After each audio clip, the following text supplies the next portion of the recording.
Leo nitalala usingizi mororo kwa sababu serikali imetumia mkono wake wenye nguvu kuona kilio changu cha maisha yangu.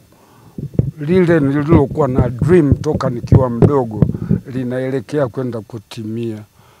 Malengo yangu mimi ni kufanya mji wa Iringa uwe greenish kwa vyanzo vyote vitavyo kuwa mbele yangu.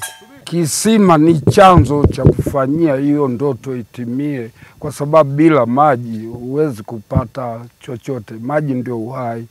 Kwa hivyo maji atafanya miti itapata kuwapo.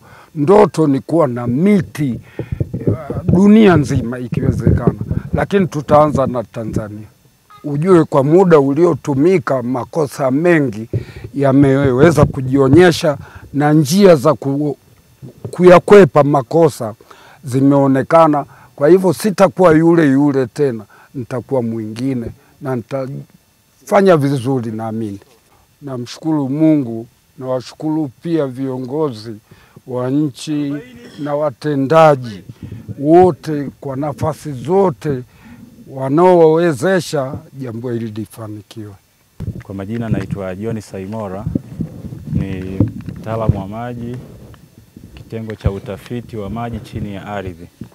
Lengo kubwa la kuwa hapa leo ni kufanya tafiti za maji chini ya ardhi katika eneo hili la Bwana Makosa, ikiwa ni agizo la Waziri wa Maji Mheshimiwa Jumaa Aweso. Kwa hiyo lengo kubwa ni kupata pointi ya kumchimbia kisima mzee huyu. Kwa hiyo zoezi linaendelea la tafiti, then tukimaliza tutajiridhisha na data zetu, tuone kama tunaweza tukapata sehemu ya kuchimba, ila tuna imani tutapata.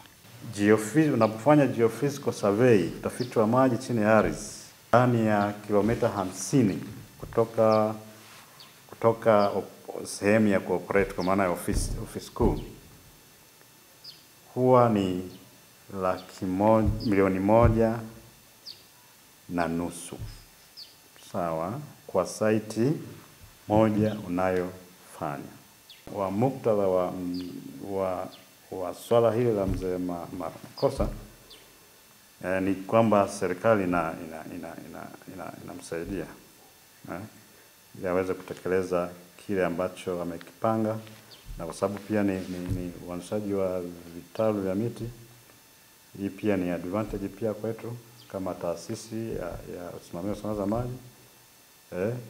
Some of them inaweza ikawa kuitumia kwetu ili kwenda kupanda kwenye vyanzo vya maji kuhifadhi.